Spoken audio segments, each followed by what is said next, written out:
अच्छा, आप लोगों को वैसे इस हवाले से फीडबैक मिल रहा है हल्के वक्त में, लोग क्या बता रहे हैं आपको, क्या कह रहे हैं? देखिए मैं तो अभी आया हूँ, एक स्कूल का फंक्शन था, एनुअल फंक्शन था, ठीक बड़ा है, स्कूल था, बड़ा हॉल था, सही तकरीबन है। कोई पेरेंट्स होंगे कोई 1500 के करीब। आप यकीन माने मैंने स्पीच स्कूल के एनुअल फंक्शन में गया हूँ, तो मैंने वो मूड देखा, बच्चों का, वालदैन जज्बा। का जज्बा देखा, तो मैं शुरू ही वहाँ से हिंदुस्तान पाकिस्तान जंग से हो गया। और इतनी क्लैपिंग थी, मैं लास्ट टाइम भी इनके फंक्शन में गया था, लास्ट ईयर भी। नो, मैं कहता हूँ क्या सेंटीमेंट्स थे लोगों के, क्या सेंट मैंने नाम लेता जा रहा था कि हमारे शहीदों ने ये कर दिया, हमारे जवानों ने ये कर दिया, लोग छत को लग रहे थे।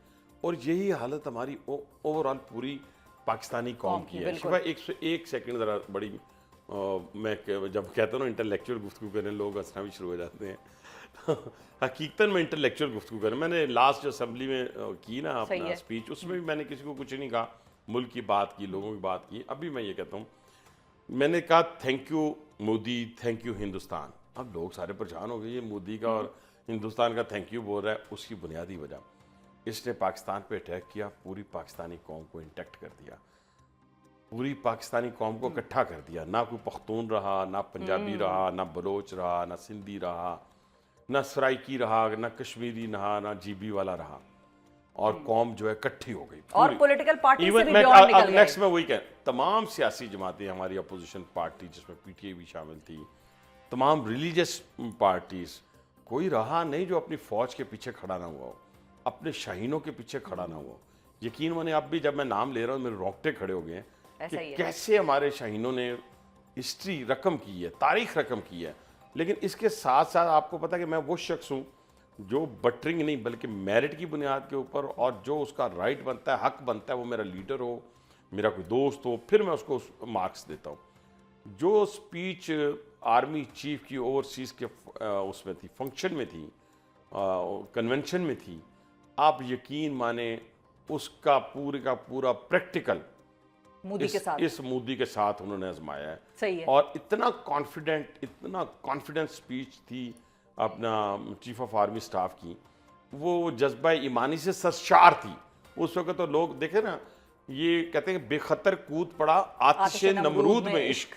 जब वो स्पीच कर रहे होंगे तो कई लोग शायद सामने बैठे हुए भी, मैं नहीं कहता, मैं शक नहीं करता किसी पे भी, तो सुनने वाला भी कहता होगा कि यार क्या बात कर रहे हैं, हिंदुस्तान बहुत बड़ी ताकत है, वो दुश्मन बड़ा है। खामख्याली तो यही भारत को खुद भी थी ना कि साइज खामख्याली तो भारत को भी मैं वही कह रहा हूँ। लेकिन उस पर फिर ये शेर आता है ना कि बेखतर कूद पड़ा आतिशे नमरूद में इश्क, अकल है महवे तमाशाए लबे बाम। ठीक है ना जी, वो कूदे और क्या हुआ देखें, एक जहाज के, जंगी जहाज के मुकाबले में हिंदुस्तान के पास सिर्फ 10 जहाज है, हमारे एक सिपाही के मुकाबले में 20 सिपाही हैं। आपको पता है इस बात का? ठीक है ना, साइज के हवाले से फिर दुनिया को बताता है। लेकिन उसको ये मालूम नहीं था, उसको ये था एक जिसे कहते हैं ना मकारी और फ्रेब की उससे चादर उड़ी हुई थी। उसने कहा जब पहलगाम का हुआ अटैक, तो मैंने एक लफ्ज़ इस्तेमाल किया कि पहलगाम बहाना है और जो हमारा इंडस ट्रीटी वाटर है वो निशाना है। ये मेरे अल्फाज, ये मैंने दिए थे अपने कौम को। यही वजह थी जब उसने कहा ठीक है जी हम तो ये कर गुजरेंगे, और जब उसने कहा कि जी 10 मिनट के अंदर अंदर पाकिस्तान पे उसने इल्ज़ाम लगा दिया, ब्लेम लगा दिया, तो दुनिया ने उसको नहीं माना। ऊपर से सोने पे सुहागा हमारा जो रिस्पांस था ना, वो बड़ा ज़बरदस्त था। वो कैसे, मैं अब आपको फैक्ट एंड फिगर के साथ बात करूँगा। ये नहीं कि पार्टी की बात करनी है, किसी की शख्सियत की बात करनी, मुल्क की बात करनी है और इज्तमाहियत की बात करनी है। नेशनल सिक्योरिटी का इजलास तलब कर लिया पहलगाम के बाद। उसने कहा ना जी कि हम आपका पानी बंद कर देंगे, हम मतलब कि ये जो सिंध तास, ये जो अपना इंडस ट्रीटी वाटर है, इसको हम ख़त्म कर देंगे, जिस पे इन्होंने 1960 में शादियाने बजाए थे जब ये एग्रीमेंट हुआ था। आपको पता है इस बात का? और वर्ल्ड बैंक इसका गारंटर है। जब इन्होंने ये कहा कि हम उस पहलगाम के वाक़े के बाद हम आपका पानी बंद कर देंगे, तो इजलास हुआ। इजलास में नेशनल सिक्योरिटी काउंसिल के अंदर तीनों चीफ आपको पता है बैठते हैं, वज़ीर आज़म उसकी क़यादत करते हैं। प्राइम मिनिस्टर ने जो इलामिया उस काउंसिल जारी हुआ वो बड़ा क्लास का था, वो पूरी कौम ने उसको एंजॉय किया, और वही मैसेज, स्ट्रॉन्ग मैसेज था प्राइम मिनिस्टर की तरफ से और चीफ ऑफ आर्मी स्टाफ की तरफ से।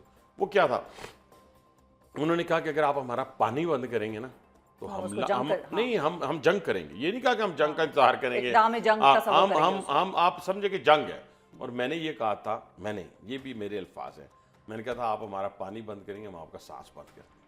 जिसपे अच्छा। उन्होंने बड़ा शोर मचाया था कि रेल मंत्री ने ये कह दिया, रेल जी मंत्री जी ने। मुझे याद आ गई, ठीक है ना? बिल्कुल बिल्कुल। वो बड़ा हाइप क्रिएट की, फिर इन्होंने कहा रेल मंत्री अपनी फैमिली के साथ लंदन चला गया। हाँ, तो ठीक है मंत्री ना? साहब, अच्छा अब मंत्री साहब ये बताएं कि भारत जो है वो ये बात अब कर रहा है कि पाकिस्तान के साथ जो एंगेजमेंट होगी या मुज़ाकरात होंगे उस पर हमारे वजीर आजम साहब ने वैसे तो एक सजेशन ये भी दिया मैं है। छोटी सी गुजारिश, जी।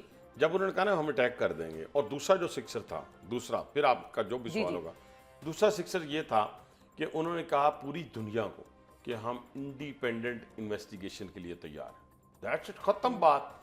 बस सारी दुनिया ने कहा भाई एक बंदा गया है कि हम पे इल्जाम लग रहा है तो मैं तैयार हूँ। उससे वो भाग गया, हिंदुस्तान भाग गया, तो इसके बाद हिंदुस्तान दुनिया के सामने एक्सपोज हो गया। बस अब बिल्कुल। आप बताएं क्या करें। हाँ, एक्सपोज हो गया, बिल्कुल सही है। उसके साथ इस दफा कोई भी चीज नहीं। अच्छा, क्यों नहीं रही? अच्छा, ये भी उसको शक था, सॉरी यकीन था कि जब मैं पाकिस्तान पे हमला करूंगा दुनिया मेरे साथ खड़ी हो जाएगी। ठीक है, लेकिन दुनिया पागल तो नहीं है। एक तो हम सलूट पेश करते हैं चाइना को, अजरबैजान को, टर्की को, जी दिल की अथाह गहराइयों से सलूट, ठीक है ना, जिन्होंने अल्ल ऐलान साबित पाकिस्तान उन्होंने के कर साथ खड़े हो गए। और हम खलीजी ममालिक को भी, उनका भी शुक्रिया, वो भी हमारे साथ खड़े रहे। लेकिन इन तीनों को मैं सलूट पेश करता हूँ, ठीक है। और दूसरी बात, दुनिया में जिन पे उनको एतमाद था, जिन पे हमें एतमाद था, वो तो हमारे साथ खड़े हुए। वो नहीं खड़े हुए ठीक है जिन ना, पे उनको एतमाद। वो एतमाद इसलिए नहीं खड़े हुए कि ये झूठा था। लोग हमारे साथ इसलिए खड़े हुए कि हम सच्चे थे। वो न्यूट्रल हो गए। अब देखे ना अमेरिका ने क्या रोल अदा किया, रशिया ने क्या रोल अदा लेकिन किया। यहाँ पे अब्बासी साहब उसको ये एज जाता है कि वो न्यूट्रल उस वक्त तक रहे जब तक हमने उनको मारा नहीं था। जब हमने उनको मार पड़ाई तो फिर वो न्यूट्रल ना रह पाया। फिर उसने कहा भाई आ जाओ बदमाश को बचाने अपने। लेकिन मैं फिर इसमें कहूंगा, मैं जरा जिम्मेदारी का मुजाहरा करूंगा। अच्छा, देखिए वो डे वन से न्यूट्रल इसलिए रहे कि वो इंडिया उनको कायल ना कर सका। ठीक है, ठीक है, हाँ ये जरूर है कि हम नहीं गए सीज फायर के लिए। ठीक है, हम वो नहीं गए। खुद कहते हैं ना, जैसे उनके जो हैं स्पोक्समैन, पाकिस्तान के वज़ीर आज़म से बात की तो उसने क्या कहा दुनिया को कि मैंने वज़ीर आज़म से बात की है, वो कहते हैं हमने अपने 31-33 जो लोग शहीद हैं उनका बदला लेना है। ये अमेरिकन स्पोक्समैन ने कहा, खुद कहा कि मैंने प्राइम मिनिस्टर से बात की। मैं कहता ना तो लोग कहते देखें नहीं प्राइम मिनिस्टर की बात कर रहा है, वज़ीर आज़म की बात कर रहा है। वज़ीर आज़म ने, स्टेट्समैन ये होता है, उनका जी हम तो अपने 33 लोगों का बदला लेंगे। ठीक है, सीज फायर के लिए कब भागे मैं बताता हूँ। जब इन्होंने पहले मैं आपको बता दूं कि मैं दोस्त ममालिक का नाम नहीं लूँगा, पहले हिंदुस्तान ने उनको डाला। हमने कहा ठीक है, हम पुरअमन मुल्क है, ये कह दे कि हमने जो 33 लोग या 31 लोग हमारे शहीद हुए हैं, मुझसे मैंने गलती की है, मैं उस पर माफ़ी मांगता हूँ। तो हम जो हक रखते हैं हमले का, हम अच्छा दोस्त ममालिक को यस डाला के जी पाकिस्तान से डाला। बात करो। इसी दौरान उसको डाला, इसी दौरान उन्होंने ड्रोन्स हमले कर दिए, मिसाइल हमले कर दिए। वो पीछे हट गए दोस्त ममालिक। ये 3 नहीं, कुछ और थे, मैं नाम नहीं लेता। ये 3 नहीं, ये 3 तो ये चाइना, अजरबैजान, तुर्की तो हमारे साथ खड़े थे ना। उन्होंने उनको वो सालसी के लिए नहीं आए थे, वो दोस्त ममालिक, वो भी हमारे करीबी दोस्त ममालिक। उनको भी बड़ी एम्बेरसमेंट हुई इस वजह से कि भाई एक तरफ हमें कह रहे हैं कि सुलह कराओ, दूसरा ड्रोन हमला कर दिया। जब नूर खान एयरबेस पे इन्होंने किया तब फिर हमने क्या किया, हमने मिसाइल्स की और ड्रोन्स की बारिश की। कहाँ पे? दिल्ली पे जब हुई फिर वो टाइम हो गई। और वो ऐसी टाइम हुई कि पूरी हिंदुस्तानी कौम, पता है एक इस वक्त क्या कर रही है, वो मोदी का इस्तीफा मांगने के लिए सड़कों पे है, हंगामे हो रहे हैं। और इधर पाकिस्तानी कौम क्या कर रही है, जश्न मना रही है, फतह का जश्न मना रही है। अच्छा, इसका कंपैरिजन आप कर लें, पूरी दुनिया में इस वक्त बड़ी वायरल हुई है तस्वीर DGISPR की, और साथ बैठे हुए हमारे नेवी के और एयरफोर्स के ऑफिसरान की, उनकी प्रेस कॉन्फ्रेंस और उनके लटके हुए मुंह की प्रेस कॉन्फ्रेंस। देखिए ना, फतह मेरे आंखों से भी नजर आ रही है, आपके चेहरे से भी नजर आ रही है।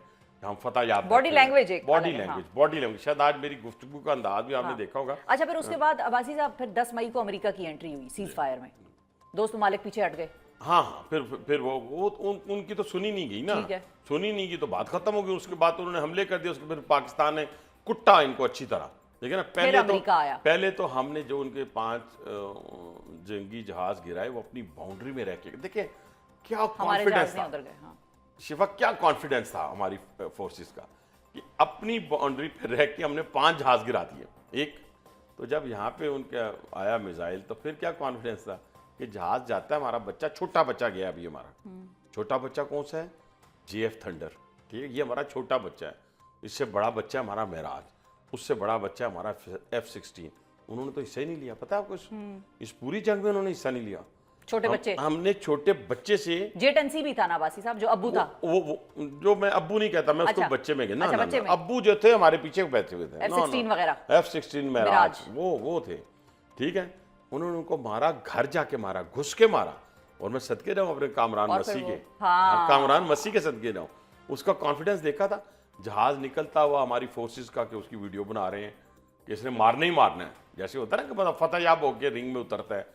कमाल कर दिया। ये हिस्ट्री लिखी गई है पाकिस्तान की तारीख, दुनिया की हिस्ट्री में। ये जंगी जहाजों की जो लड़ाई है, जो पाकिस्तान फतेहयाब हुआ है, ये हिस्ट्री लिखी गई है। इसको मिटाने वाला कोई नहीं पैदा होगा। अब दुनिया देखेगी, और दुनिया को अब ये चीज बावर करा दी गई है। लेकिन मैं इसके बावजूद, देखिए मैं कहता हूँ, मैं 1 अरब 40 करोड़ आवाम से भी मुखातब हूँ। आप भूख नंग से मुब्तला हैं, इस मोदी से जान छुड़ाएं, इस मोदी से जान अपना भला करो, खुद अपना भला करो। आपने गुर्बत कहाँ है। इसी तरह हम 25 करोड़ हैं, हम अपनी रोटी पानी का बंदोबस्त मेरा प्राइम मिनिस्टर बड़े अरसे से कर रहा है। अब पाकिस्तान ने ग्रो करना शुरू किया है। आपके सामने IMF ने ऐसे तो नहीं किस्त जारी कर दी। अच्छा, ठीक है। अच्छा, अब वो जो सीज फायर वाली कहानी थी सारी, उस सीज फायर के हवाले से हम क्या इंडस वाटर ट्रीटी की शर्त को मशरूत कर सकते थे सीज फायर से, कि भाई तुम बहाल करो? तीनों चीजें हैं, बहाल कराओ तो फिर हैं।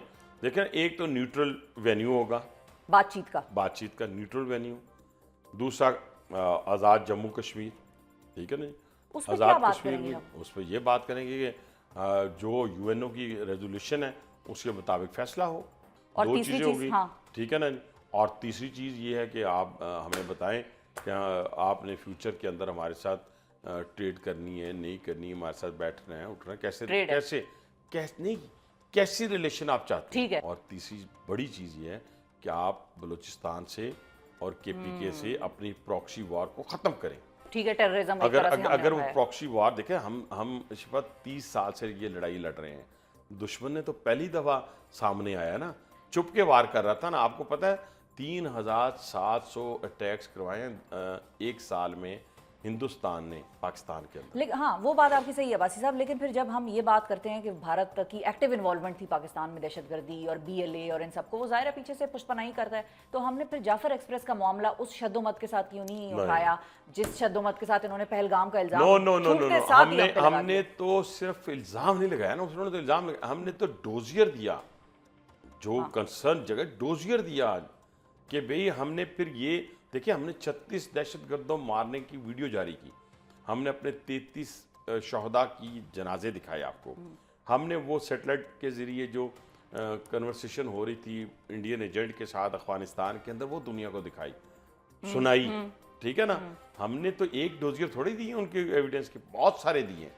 लेकिन मैं समझता हूँ कि अब दुनिया ना हमें दुनिया को समझ आ गई है कि पाकिस्तान जो है वो तर्न वाला नहीं हो सकता। ठीक है, पाकिस्तान अब इंशाल्लाह ताला अपनी तमाम जो इस्लामिक कंट्रीज है ना, उनका भी रखवाला होगा इंशाल्लाह। अल्लाह करे कि ऐसा ही एक दिन हम भी देखें।